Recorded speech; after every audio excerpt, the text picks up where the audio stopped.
When it comes to departure, you want to feel comfortable. You want to be prepared for hours on the plane and then possibly hours on a bus or a train or in a taxi, all while being pretty darn exhausted when you get to your destination, especially with time changes. Dressing appropriately for long flights is super important. Comfortable fitting clothes and layers are a must. You just never know what the temperature of the airplane is actually going to be. For long flights, I also recommend compression socks. As I mentioned earlier, eye masks and earplugs go with me everywhere. Many overseas flights actually give you a little bag that has the eye mask and earplugs and socks and slippers in there. They also might provide a pillow and a blanket on the airplane. I also recommend for long flights a toothbrush and a mini travel toothpaste for red-eye flights. That way you feel nice and freshen up. Don't forget headphones to also watch your movies. It's important to have a plan for communication while you're away on your trip. Your intention may be to go off the grid, so to speak, but having the resources ready is a good idea just in case you need to reach someone. Applications are awesome. There are so many options to connect with, such as Skype, WhatsApp, WeChat, and Viber. Make sure to have a list of numbers before you depart and print them out. You may also put them on your phone, such as the embassy, hotels you're staying at, transportation companies, excursion company information, and emergency contact information, just in case. You also have a few options for preparing how to manage your communication in the country you're going to. You may decide to purchase a local phone with a local SIM. Just check to see if you can buy minutes and not a full plan. You may also decide to transfer a local SIM into your phone, but make sure your phone has the ability to be unlocked for international destinations. Other options include connecting to local Wi-Fi. Almost everyone has it, but you don't necessarily want to rely on Wi-Fi in case that's not an option, especially in remote areas.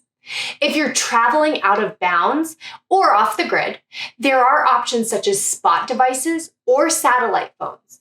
They generally come with a price tag, but it may be worth looking into if you're getting out there far enough for a long enough period of time. Let's talk about languages. Don't let a different language scare you from traveling to a new destination.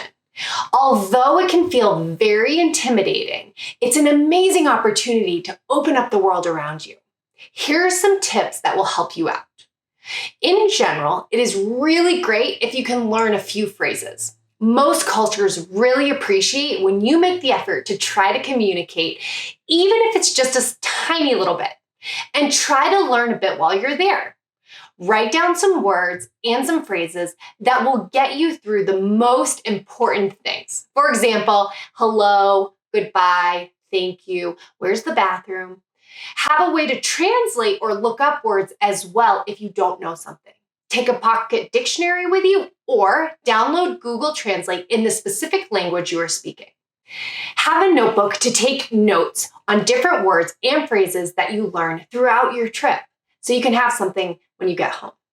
Here are my top tips for travel prep. Travel light.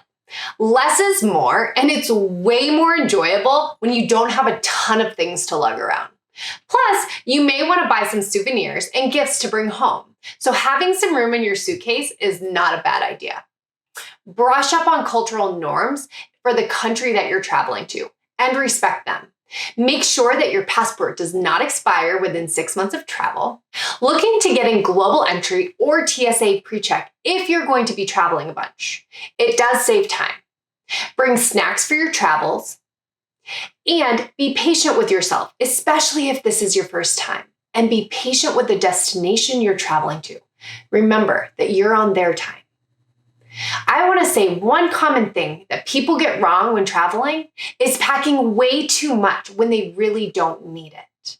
One fear that I see is that people are really unsure of where to go when they get to their international destination, and that can feel scary. There's customs and baggage, and then finding out the transportation to your next destination. Don't let that fear scare you from going. I know it can feel a lot when booking an international trip. My advice is to write out a list of to-dos and execute them one by one. Book your flights, then your accommodation, then research the best ways to get to your accommodation.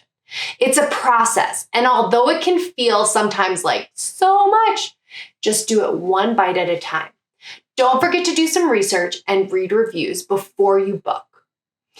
As a recap, we have discussed how to choose your destination, how to pack and what kind of luggage to bring, top airport tips, what communication strategies you can utilize, how to navigate language barriers, and the top tips and tricks for safe travel.